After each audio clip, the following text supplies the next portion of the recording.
TV. Tonight, all the way from UK, we got the legendary recording artist, Hunny B in the building, y'all. Hey, guys. Hey, D-TEFLON, thanks for having me. We glad to have you, y'all. Hold on a second, girl. I'm gonna fix my light here, too. Check, 1, 2. We inside the magic hour, y'all. Here we go, y'all. Another edition, episode 13, Hot Topics Radio TV. I'm your host, D-TEFLON on the MIC. Each and every Sunday, we bring into you the hottest stars in film, television, and entertainment show. Tonight, we got a special guest in the building, all the way from the UK, Trinidadian born, Canadian born, all the way now residing in the UK, the hot, the sexy, the beautiful, Miss Hunny B. How you doing, girl? I love that introduction. Thank you. Yeah, I'm good. How are you? I am hanging in, man. Just another day, another week, another month, another year. Hopefully it won't be another year of sitting inside the house, but other than that, I hear ya. I'm trying to take it in stride and keep busy, keep grinding, keep hustling. Because as you know in our business, just because it's a pandemic, can't stop, don't stop, won't stop. Absolutely. Yeah, got to find motivation. You gotta you tell the people about yourself and how you got started as well in this industry. So first, can you make an introduction of where you're from, how your story is, how did you get started inside this music industry? Yeah, so I go by the name of Hunny B, spelled untraditionally, so capital Hunny, capital B, all one word. And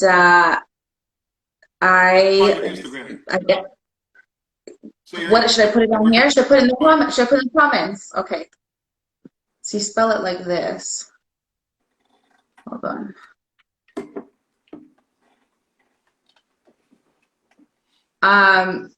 Yeah, so I have been, I grew up in a very musical household. My mom was a music teacher, and there was a lot of music in my house. And so I grew up singing and dancing. I danced, I started in ballet and then did jazz and then did tap and then started doing musical theater, and I just loved entertainment. I just loved to be on stage.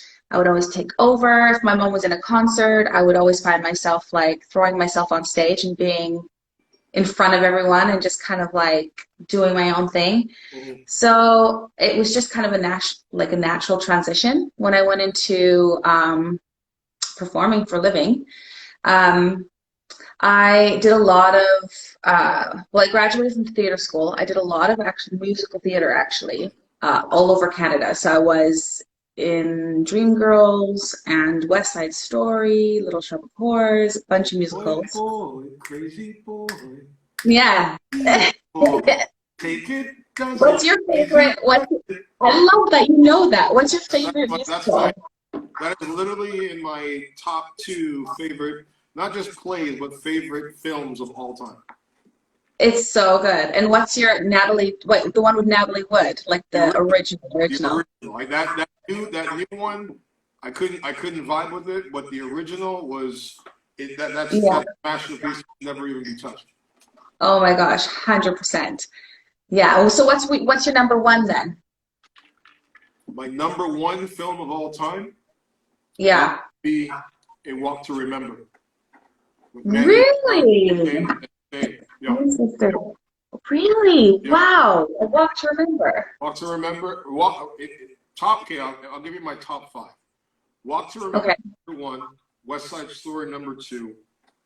The Family Man, number 3 with Nicolas Cage. Okay. Number 4 would be Heat. Number 5 would most likely be The Green Mile. The Green Mile. Good one. Yeah. So those are my top 5. Okay. Continue. Good choices. But A Walk to Remember is one of my favorite books. Your favorite books? One of my favorite books. Okay. Well, one of my favorite books. Yeah, one of my favorite books. You're confusing me. One of my favorite books. If that's one of your, I don't know if you ever had this book throughout high school. But if you really want to get a book, if you like The Walk to Remember, get the book called The Chocolate War. Try to find it if you have never read it. Literally, The Chocolate War. Yeah, Okay. probably the best book you will ever read in your life. Okay. And it's a very compelling story. I don't want to give it any details. I just want you to get it, look it up, Yeah. and once you read it, then you tell me your feedback. Come back and tell me your feedback. Okay. Continue. Yeah. So musicals, and then I moved because I was born and raised in Canada.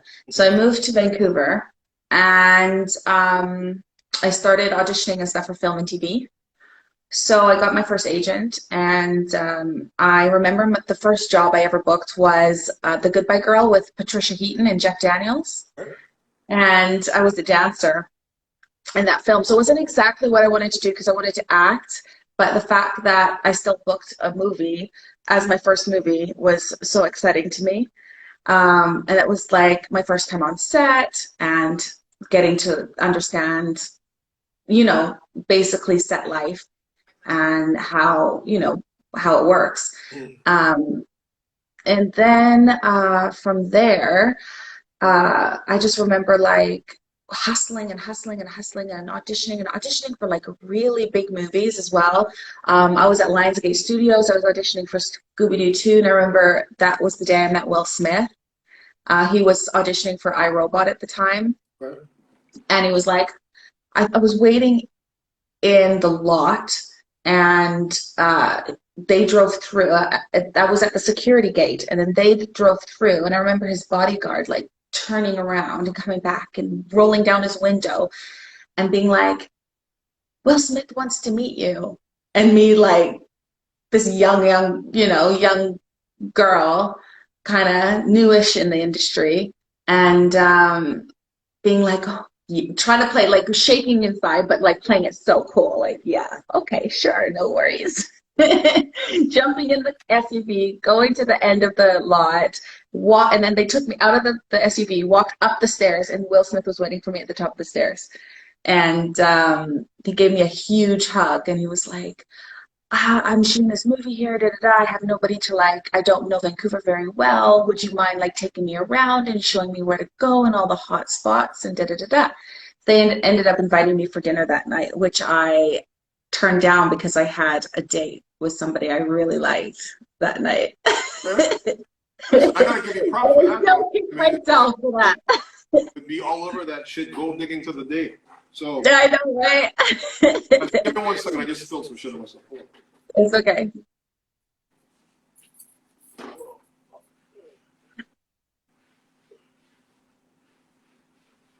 So yeah, that was cool. And then I ended up on set anyway, and hitting it off with this hairstylist. And so we hung out for a while, and I was always like in the trailer and stuff like that. So I ended up seeing them anyway, regardless of whether I went to the dinner or not.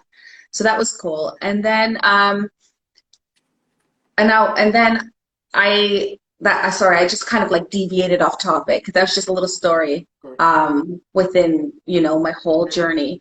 But I remember like it was very hard because I was in the musical theater business. I was always booking. I was working all the time. Then when I transitioned into film and TV, that's the first time I heard no so many times. And it was really, really, really hard for me to hear that much, like to have to deal with that much rejection. So I started like really doubting myself. And self-doubt is like, especially when you're young and you're in this big city and you're by yourself, can be really traumatic. It's really hard on your mental health, like you were talking about earlier. And, so I had to deal with some stuff. I had to go through some demons, go through some stuff so that I could finally believe in myself again and believe that this is what I was meant to do and that it was good enough.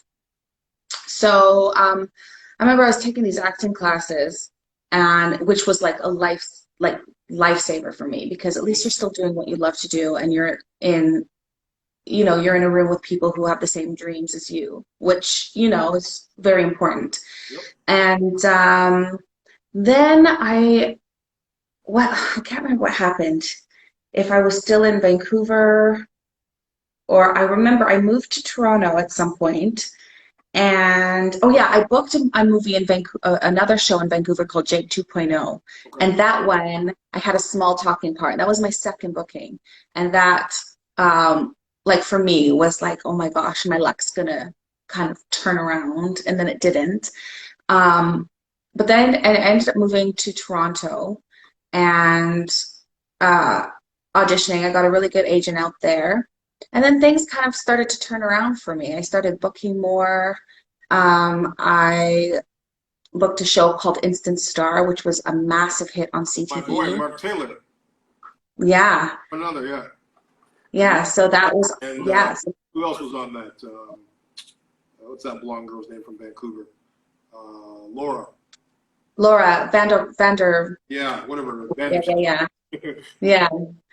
Yeah, so that was really a turning point for me and really got me in the door a lot more. And then I booked Regenesis with Peter Outbridge Mhm. and yeah, and then I remember doing this big like hair campaign and then I shot To Kink in My Hair and then I shot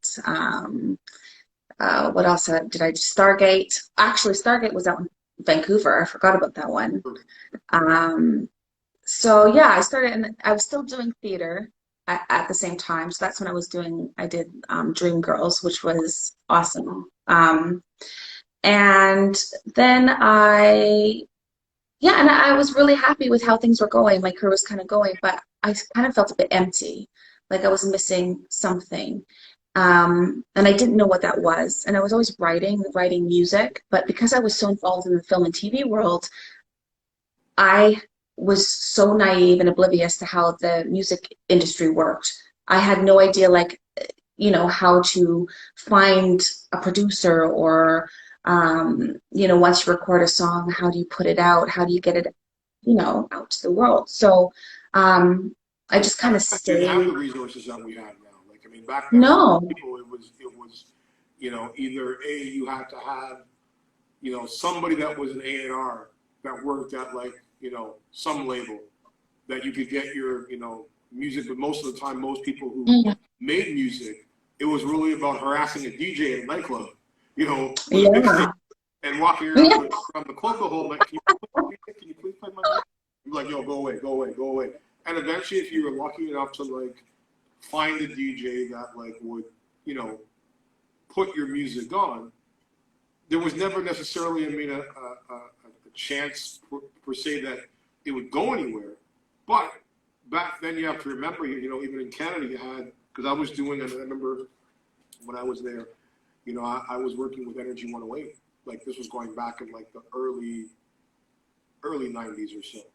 And you had limited stations, you had limited, not like it is now, where there's like a million stations, so if you just got your stuff like even, after midnight when everybody was sleeping and you were happened to Mhm. be driving home, I mean, it was like for people who were musicians and artists, that was like a big thing, like just to have your music even be on a station and whatnot. But a lot of times I think what happens, with artists back then, which I think even now a lot of artists still don't understand, is where you can't just be an artist.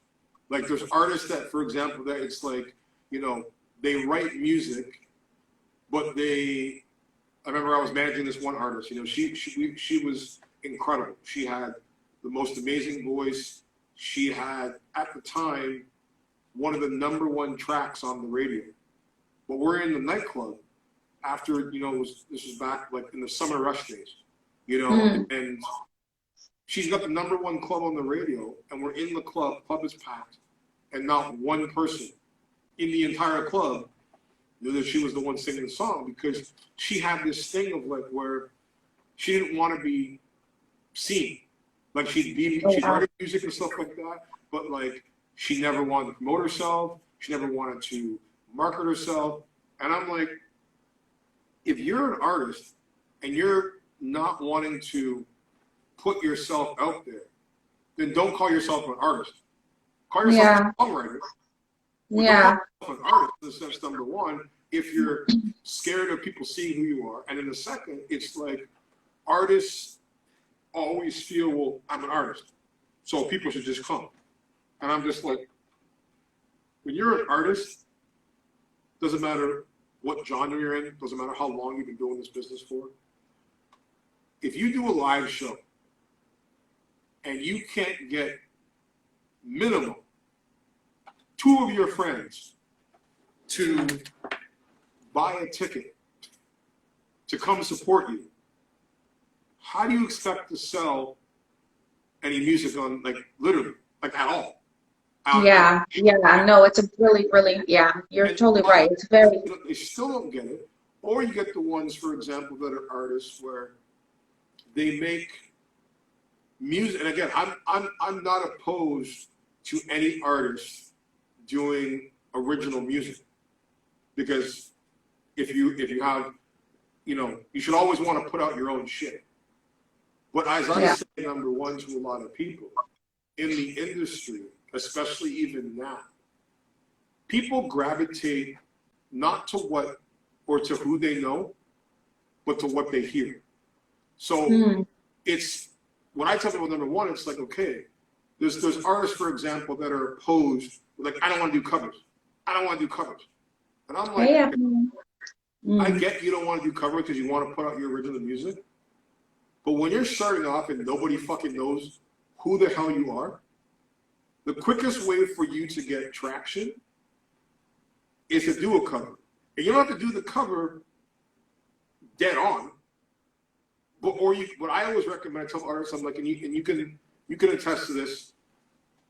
I always tell them, especially when it's artists from Canada, I'm like, if you really want to follow a blueprint that was just an absolute masterpiece of genius for her to plateau herself, to open doors to do other things, look at Keisha Shante. If you remember when Keisha Shante first came out, right after it was the era of Sean Desmond. And Sean Desmond was like the Canadian boy that was like doing everything. And he had Shook. And then Keisha, her first single, was Shook the Answer, using the same, that beat that everybody knows from 8 Mile, and used that momentum where her first 4 tracks that were literally all cover beats, one after another, but she made her own music, her own writing, her own thing, just sampled those sounds, so which meant 2 things. You're going to get airplay on the radio, and you're going to get DJ play. Because I tell artists all the time, especially female artists, if you're in a club, women are the focal point for your music being out there. If they can't dance to it, it will never get airplay. Period. Because at the end of the day, women are the ones that sing the choruses. Women are the ones that are in the middle of the club singing Beyonce all in friggin' unison. But when you get artists, for example, that are so stuck in their closed-minded ways, where they just want to put out, their music and their music and their music, and I'm like, look, there's an old saying that I tell artists all the time: you can make hit records, or you can make records for your house. And if you want to make records for your house, stick with your original shit. Because understand, you can put out your original stuff, but it's all in timing. Once you have the audience, and even now when you look at music right now, over the last, 15 years, this is not the 90s anymore. I mean, that golden era of R&B and hip hop where it was 1995 till about 2004. Where that was like the era where you had Case, 112, Jodeci, Keith Sweat, Brian McKnight, Boyz II Men, Case. All these artists were literally generating hit after hit after hit after hit. And now you find artists where we maybe get an artist like an Adele. We maybe get an artist you know, that comes around like Mariah Carey or whatever every 10 years. But there's not that consistency in the sense of where, you know, artists really care about the music the way they used to, in the sense where everybody just wants to put out that first single. But it's like, okay, what about the follow-up? Like if you have a good single, you better have 5 or 6 hits that are sitting there in the background that you can continue to keep that crowd and that following and that engagement where they go, okay, I like this artist. What else you got? Or is she going to be a Milli Vanilli and be a one-hit wonder? And that's why I tell them, it's like, you got to play the game. And especially, for example, when I tell artists, even too, I mean, who come from Canada, you know, there's always this thing that I have found about Canadian artists, and this is why I always say the UK artists dominate, literally, over anything, because Canadian artists have this thing where when they make it or they get some recognition, they're like, oh, I'm from Canada. I want to be like known as Canada. And it's like, haven't you learned anything? That Canadian artists and Canadian following, they don't give the same love to their home person unless it's Drake. And you have to understand, the reason why Drake became what Drake was, because he never looked back. Like, yes, he talks about Toronto and Toronto and Toronto and Toronto, but when he started, you had all these other artists doing the talking for him, saying, this guy's gonna do the shit. This guy's gonna do the shit. This guy's gonna do the shit. And it wasn't even a mention like, this is, you know, Wheelchair Jimmy from Degrassi, you know, because that's who people knew him as. They didn't expect him as a rapper. And I remember, you know, seeing him when he first started, per se, as an artist. He had no stage presence, literally none. He wasn't, to me, the performer that he's become now. But when you have and you surround yourself with great, talented people, people will automatically ignore whatever faults you have. But when you are an artist, for example, who doesn't have that connection, where you're just, as you say, starting from the ground up, trying to figure out, how do I put out music? How do I find the right producer to work with? You got to figure out, okay, you know what? I got to build my team wisely around me and make sure that not only am I building the right team, but your shit just got to be good. Like, your music just has to be good. But go on. I love the rant.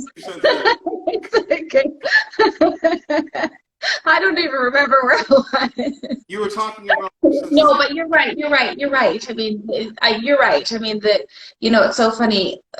There was a memory that sparked when you were talking about just making sure that you have enough material to back yourself up, you know, especially if you're, you know, you're wanting to be an artist. And I remember, you know, do you know Marcel Jones? Yeah. Okay, so everyone knows Marcel Jones in Toronto, but he was the one who kind of like helped me to, you know, first by like introducing me to a producer and getting me in the studio for the first time and helping me record my first song. And he was going to take me to the, I can't remember what, the BET Awards in Atlanta. Okay. And I remember I had like no music, nothing. And I remember I saying to him, like, what, I don't feel comfortable going because, yes, I'm going to be networking. Yes, I'm going to meet all these people. But then when I meet them all and they say, hey, Ricky, hey, Paula, when they say, you know, I want to hear your stuff. Can I hear your stuff? Send it to me. And I don't have anything and I don't send anything, then there's my reputation. Yep. Right away, you know? So, and... Hey, man, if you stay ready, you never need to get ready. Right. And that's exactly. And I used to tell artists, I'm like, yo, if you're an artist, you gotta, like, back then when it was CDs and demos and all that other stuff, I'm like, you gotta have that thing on you, like literally like the plaid. Like, you have to have it stuck to your hip because you never know at any given time when that one person is going to walk into the room that could change your life.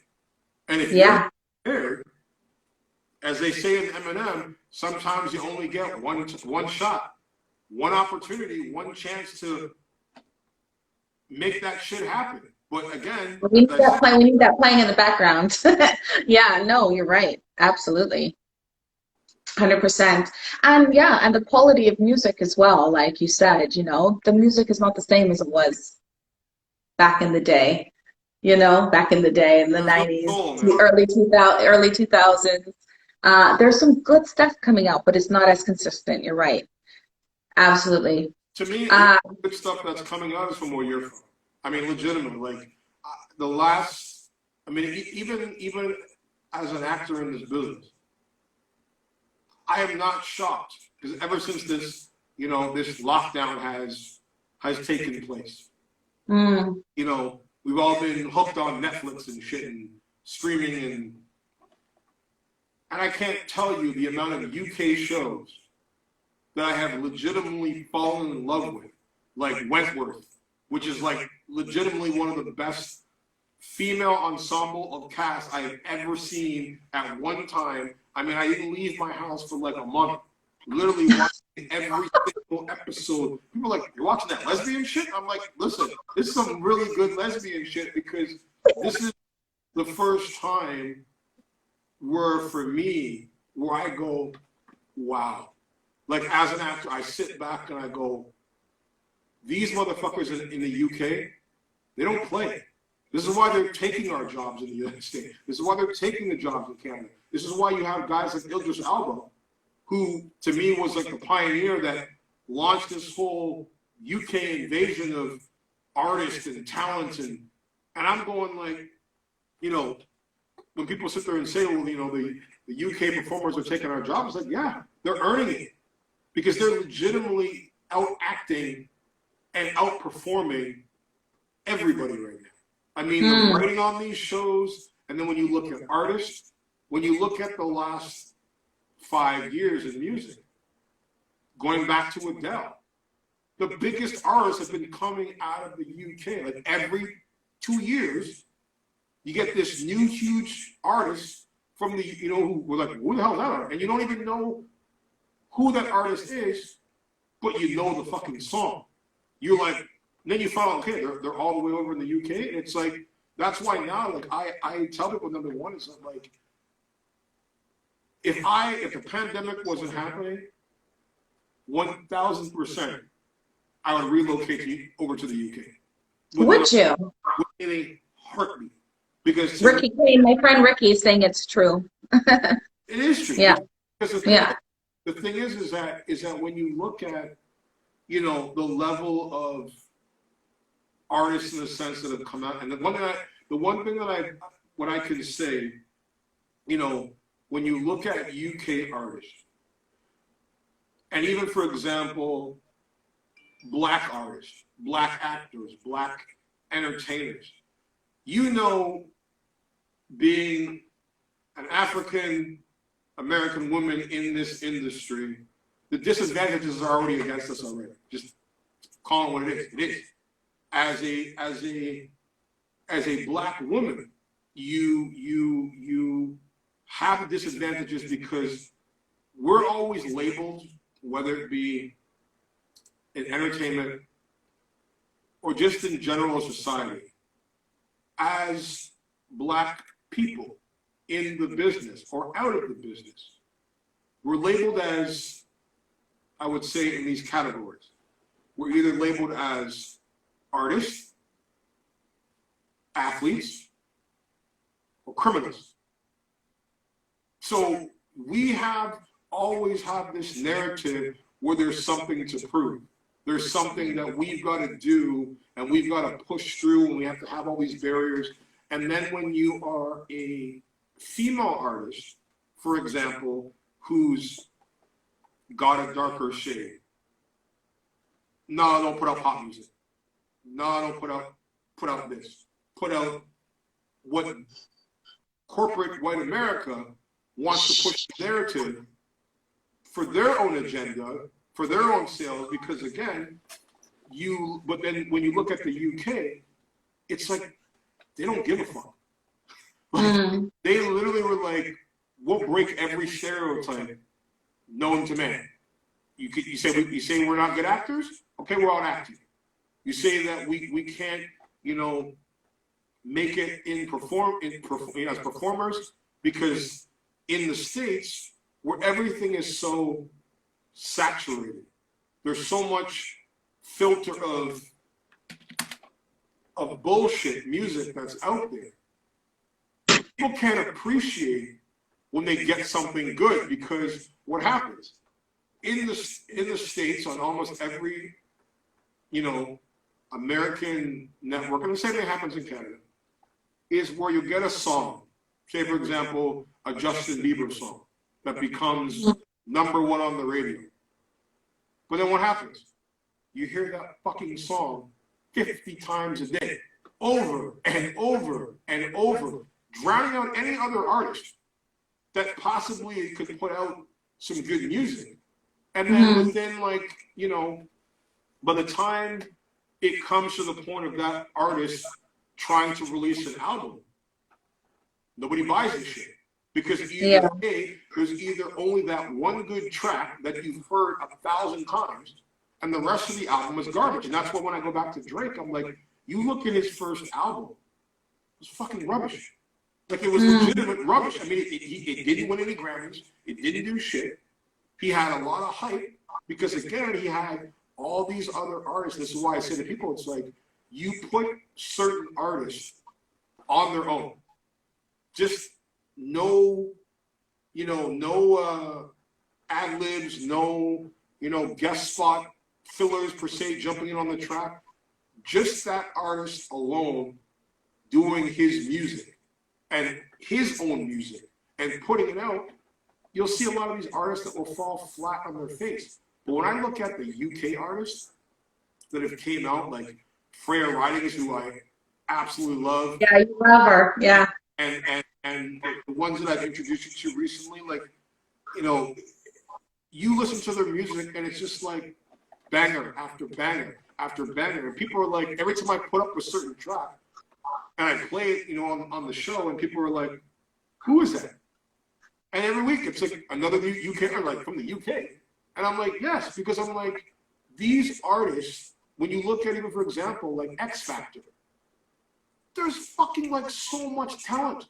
Literally so much talent that literally could walk in right now and blow almost every American artist off the water. But the problem is that there's not opportunity. And this is where, like, I always have, like, for example, friends of mine from the UK that go, I really want to come to the United States, and I really want to come to Canada and make my name over there. And I said, no, stay where the fuck you are. Because they see what they see on TV. They think the grass is greener over here. And I'm like, no, man, you got it good there. The only difference, what I realized with the UK, and whether it be modeling or acting, is that they don't have, I guess you would say, the marketing mindset to really, like, say, okay, I've got this talent. Now, how do I market them? Yeah, and yeah, 100%.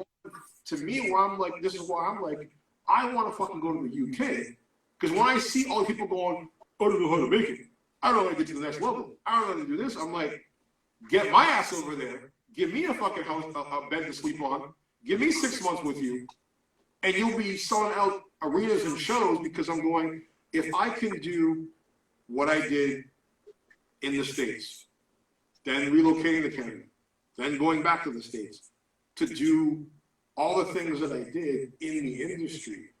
The UK would be a gold mine, because I'm going, the plethora of talent that's out there on all levels of the business. But then I'm like, it's almost to the point where, like, the one thing I've heard, I have a lot of UK artist friends like yourself who are over there right now, and they're like, D, I'm in lockdown. I can't leave my house. I'm in lockdown, D. I can't leave my house, D. I'm in lockdown. And I'm like, if you're a fucking artist, you're a real artist. Every artist who's watching this right now, every actor, every entertainer, every musician, they know this is when we work. It's not when Yeah. things are busy. Hold on, I'm just gonna get my headphones. One second. Guys, don't forget to watch another edition of Hot Topics Radio TV. If you have a question for Honeybee, or you can drop it below. Don't forget, this will be played back on Tuesday. Make sure you hit the subscribe button in the bio. Each and every Sunday, we have special guests in the film, television, and music industry from all around the world. Next week, joining us, the 3-time Emmy Award winner, Sarah Joy Brown. You guys know her from General Hospital and many other shows. Also, for all you Power fans out there right now watching, in 2 weeks' time, we will have my man, Mr. Shane Johnson, who plays Cooper Sack on the hit series Power and Power Book #2. And each and every week, we will be doing this. So make sure you guys log on each and every Sunday, and we will see you guys. And she's back with her. Can you hear me? Test, test, test. No, I can hear you fine. I was just thinking for the sound, the room sound, because it's a podcast. I have headphones on. But the thing is now is I got a new phone, and I just realized that my headphones are not actually going to fit in this phone. I have to go get the headphones that are meant for this phone, which are upstairs. So as long as you can get, should I go get them? Go get them. All right. Put music break while. Okay. Music All break. right. Cool. I'll put some old school shit on since we're talking about some old school. So for all you old school heads, we inside the warm-up hours, so we're gonna do a little bit of after party, y'all. Here we go.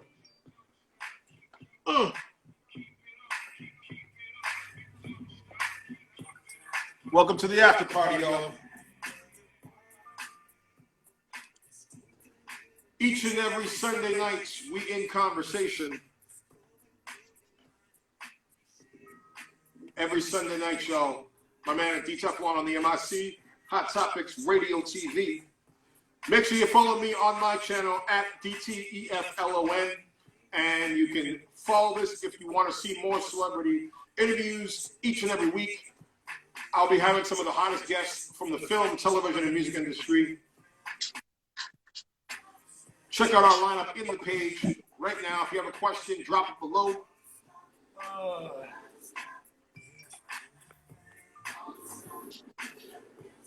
Tonight we got special guest Honeybee all the way from live from the UK.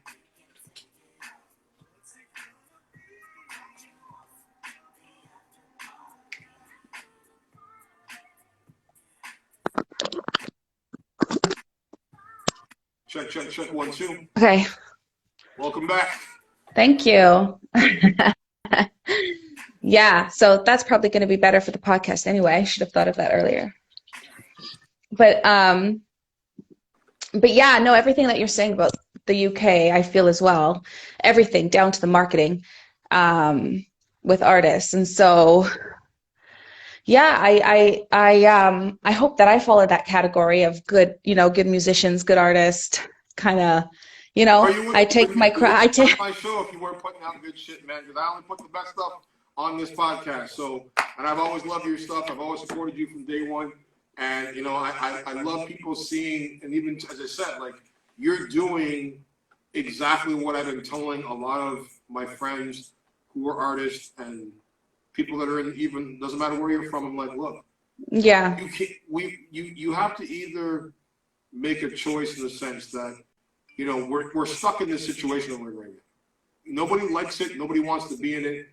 But 2020, when all this bullshit happened, I say it like this: 2020, for everyone that's watching this podcast right now, hear my voice when I say it.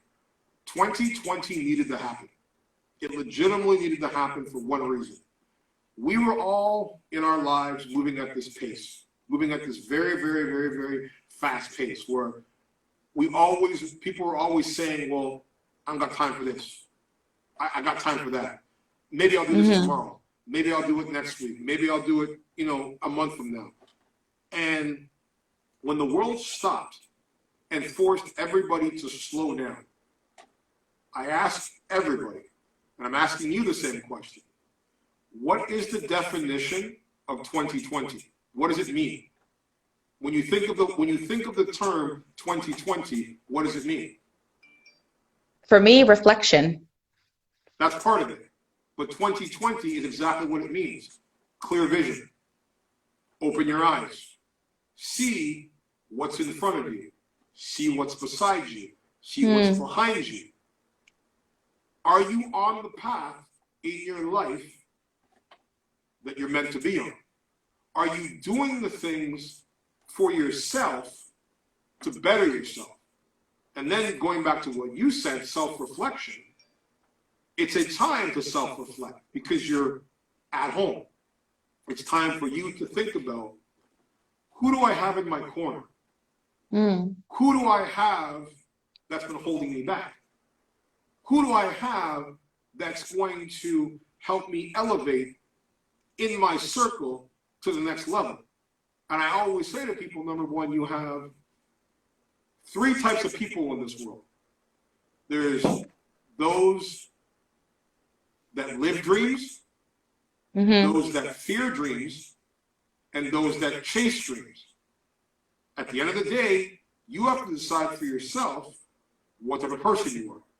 And when you look at this pandemic of 2020, now going into 2021, as artists, you know, whether you're an actor, whether you're a musician, the reason why us as actors, I've been in this game for 26 years, the reason why us as entertainers, or mainly even actors, entertainers, musicians, the reason why we get into this business, first, it's passion, but most importantly, it's an escape from our own lives.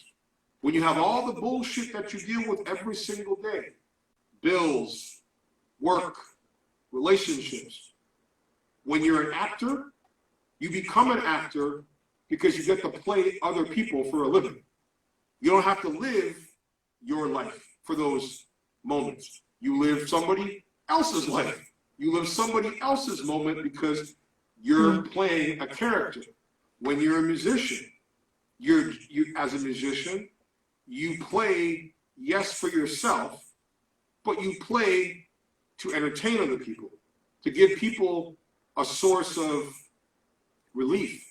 And what's the thing that heals us all? Music.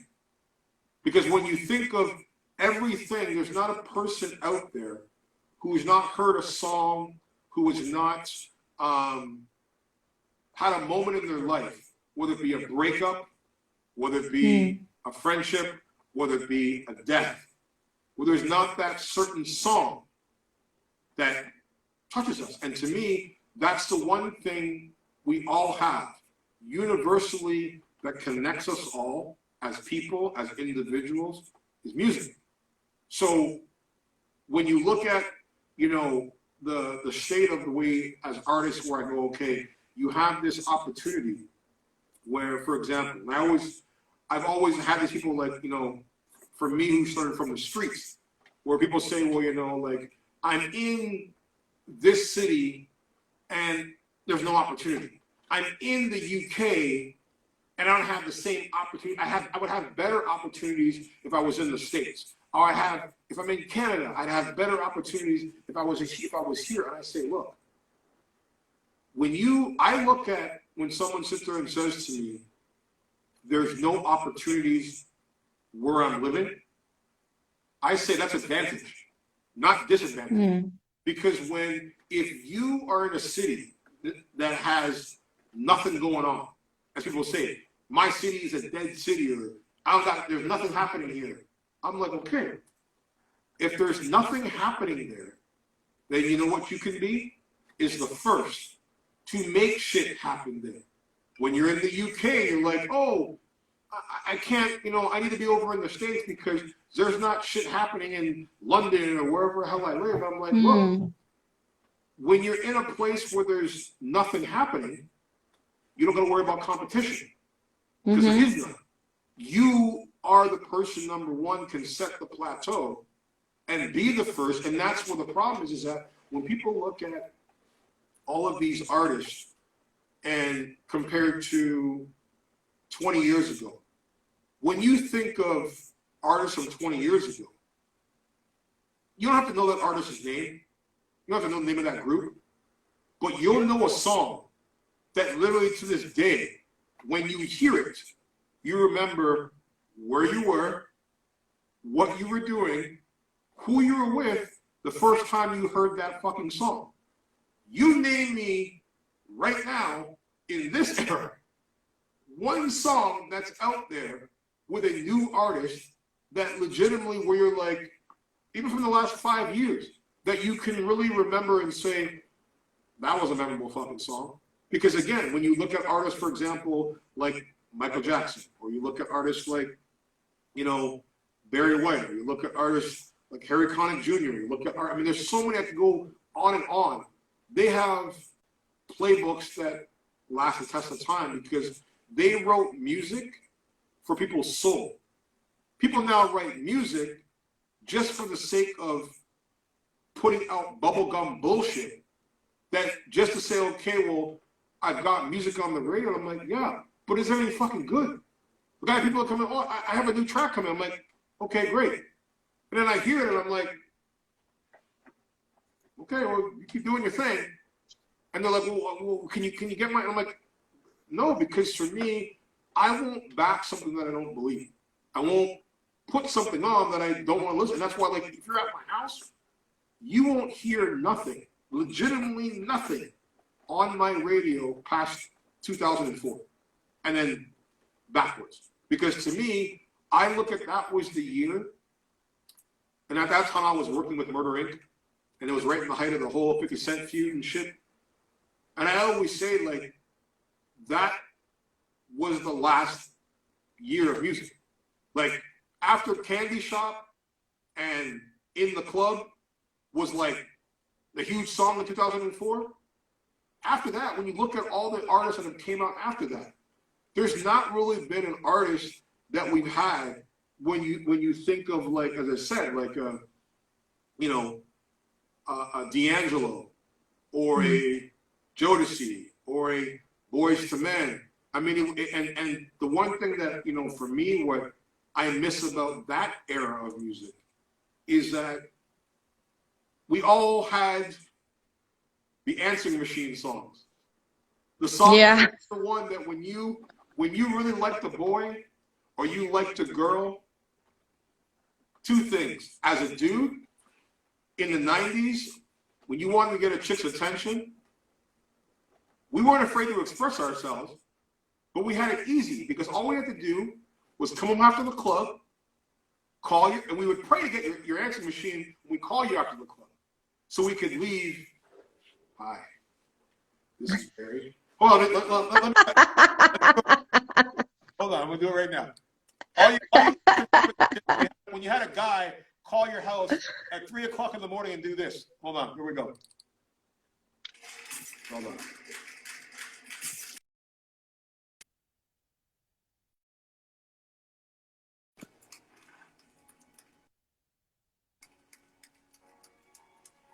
I'm not here right now. Please leave a message after this. We all had that clip on the radio, so it was like, ladies, I know you're not here right now, but I'm just here to leave you a message to let you know I was thinking about you. And when you get that message, and you leave, I don't know who it. I never got that message. baby, No, but I'd have guys sending me songs to be like subliminal message of like, this is how I feel about you. Or this is like, I'm not going to tell you, but listen to this song, and this song will tell you. and this was the way that we did it. This was the way that we expressed ourselves. And to me, that was the art of music, because it was that you didn't have to say nothing. You didn't have to say anything. You felt it in your soul. You felt it in your heart. And to me now, it's just like, it's almost like where now artists are just worried about staying relevant, not about putting out anything that's good, but just putting out relevancy. I mean, for me, you know, a lot of people, even, I mean, I can say it because, again, I worked with them, and being on the Future Sex Love Sounds tour with Justin Timberlake. I mean, that was, for me, even then, like when I look at the music in that time structure where you had, I mean, I wish we could get this year back. Timberland, Nelly Furtado, and JT all together at one time. There is nobody that can say to me that they didn't run the entire music industry for 2 years in that era, because it was the first time you had all of these collective geniuses who had all different styles. JT started off as pop, Timberland, legend as a producer, Nelly Furtado, whose music is just, it's all over the place. But when you put three geniuses together, you make magic. And to me, now you look at artists and it's just like, okay, you're getting artists that are jumping on. And as I said, when I look at, for example, like Drake's music, I've never been, the Drake fan, because the main thing is I'm going, when you look at all of his bangers, like legitimately all of his bangers that he's had since he's been in the game, it's all going to other artists. But when it's just him on his own, it's garbage. It doesn't get much airplay, doesn't get much music play. So that's where I'm just like, you know what? I wish we could go back to a time where people actually cared about the music. And that's when I tell them, number one, is like when you are starting off, people's attention span is so short. Is this what I'm saying? I just called and said, I love you. Yeah, it was just like it was Ricky. People's attention span is so short with what they hear now. That's why I tell people when you're putting out music, get those cover beats that keep them interested, and then once you have them in the palm of your hand, and once you're selling records, and once you're selling out shows, then it doesn't matter. Then you can put out whatever you want because you're just going to eat it up. Because now, the way people are now, it's not about what's good. It's about what we tell you what's good. It's what the radio says. Okay, this is a good track. It's like, no, it's not about it. But you play it so many goddamn times, Bieber or whatever track over and over and over again, it just gets stuck in your head, where you're like, okay, I hate this track, but now I like this track. Yeah. How many times do you do that where you're like, this is growing on me, I kind of like it, and before you didn't like it, but it's not because you like it, it's just because you hear it 100 times. Yeah, and you're brainwashed. Yeah. It's like what I call Chinese torture. Like you keep doing something over and over and over again in someone's ear, like when you're beating them with a stick saying, tell me what I want to know. Tell me what I want to know. Tell me what I want to know. And eventually you give in. But for you, let me ask you, coming from Canada to the UK, what would you say, the difference is for you as an artist and a musician compared to being a Canadian artist and now being a UK artist? Well, it's funny because I wasn't an artist in Canada for very long. I kind of started, but then I ended up well, I guess let me compare it to the States, because I spent a lot of time in Atlanta and in Miami making music, more so than when I came back to Canada. And then when I went back to Canada, it was just for a brief stint before I came to the UK. Okay. But in regards, even comparing between all three, Canada.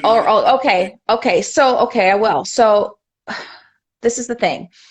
Canada is emerging. So I feel like it's so fresh, it's so new that everybody who was trying to have a career there, like you said, felt like they had to go somewhere else. They had to go to the States if they wanted to make it. So, and everything was like really on a lower scale. Okay. I felt like the expectations were a lot less there. Okay. Yeah, I just felt like the expectations were a lot less. And in America, I felt I really loved it there. I felt like it was easy to build a team. People worked really hard. If somebody believed in you, they would actually do something. They would take action instead of just like be all talk. Okay. Of course, you do get that. You do get the people who I thought there's a lot of like people who smoke or blow smoke up your ass kind of thing, you know. But I've found that anywhere. Okay. Feel like in the UK, more people are for themselves. It's harder to build a team here unless you really have great friends or network that you can pull from. But saying that, as an artist, I felt like I could be more authentically myself here in the UK versus in America. I felt like there I had to be somebody else. I would have to mold myself into something that was current or something that they wanted from me versus just being able to write and create what I wanted and still have people listen or still accept it because it was coming from me. Do you know what I mean? I felt like there was more of an avenue for me to explore in the UK, and I could be more free with my music, and not have to be in like be doing the biggest trend at the moment or whatever. Do you know what I mean? Like in Atlanta, I had to do the thing with 808 if I was going to get heard, or you know, kind of thing, or I had to be a gospel artist or a big R&B artist, you know, to get heard. So like kind of piggybacking on what you were saying, I feel like the artistry is very important here in the UK, and with artistry comes authenticity, and that's where I have found the biggest difference for myself as an artist. Okay. If that answers your question. So I read in a sense you did some backup for Shania Twain. That was in Canada. Yeah, that was in Canada. That was my first ever, you know, that was before I even knew I wanted to be a music artist. You know, that opportunity came about, and it was an awesome experience. Okay. I was very young. I was 16. You know, yeah, and that's all that was really. So for you, I mean, for example, like what do you feel for yourself have been the biggest challenges, and as well, like where do you see your passion more, in the acting or in the music? I think music, you know, as much as I love both, and I don't think I'll ever stop acting because I do love acting. I feel with acting, I don't get the sense I can't be as creative. I can't be as free because I'm taking somebody's words, and even though I'm creating a character that's coming from me, you still have a director. You're still being directed. And as much as I love embodying somebody else, and that whole, I will always love acting. I'll always love just losing myself in a character and telling story. Because I'm a storyteller, even through my music. That's what I do. There's a freedom with music that I will never get with acting that I need in my life. And so if you had to live without one or the other, I would say I could live without acting, but I couldn't live without music or making music or creating music. So, yeah. And it's so funny because the fact that I started in the music game really quite late, not as a singer, because I've been singing my entire life, but actually like recording and putting out music, that started quite late. You know, I started quite late in the game. But the fulfillment that I've felt since I started, like I remember the first time I went into the recording studio to record a track, I felt like, give me a sleeping bag and I can sleep in the recording studio, and I'd be able to stay there for days and be okay with it. You know, I could live there. That's how much it fulfilled me. And just being able to build something from scratch, from the beginning to the end, you know, from the concept to then melodically, you know, putting it down to then lyrics, and then the finished product, and then the visuals after, if you do have a music video, like it's almost euphoric, you know, when you start from scratch and then you get to the end and then you're like, I built this, you know. There's something so beautiful about that. And then having the courage to then put it out into the world. is another thing, because it took me a long time to be brave enough to take my stuff and say, here you go. Have a listen to this. This is my soul on a plate. What do you think? You know? So yeah, that was a challenge for me. But eventually now, like, well, eventually it became it moved, it transitioned from fear to excitement. Do Because you now, find you for know, yourself it's been easier or harder for you being in the UK or in the States? Like in a sense, when you made the transition from United States to UK as an artist, what do you feel has been the difference, just for you? uh well, it's hard because honestly, as a music artist, I've spent the majority of my life as a music artist in the UK, very small amounts in the States. So I don't think I could answer that honestly unless I spent the same amount of time in the States, Okay. as I have here to give it a fair comparison.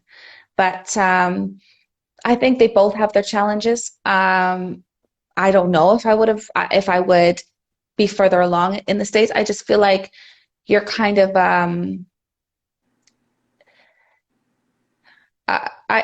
I think in the UK it's it's harder in terms of the marketing. It's harder in terms of finding people who understand how to put you out there properly. You can make all the music you want in the world and you can be the best musician, but it's finding, unless you are amazing at social media and you can market yourself and you can go out and you can brand yourself and you can have a big following and you can do it on your own, you know, Well, you it's, have two options in this business. You either yeah. hire somebody that knows how to do it, where their Mm, specialty is branding and putting shit out, or you learn it yourself. I mean, with my clients,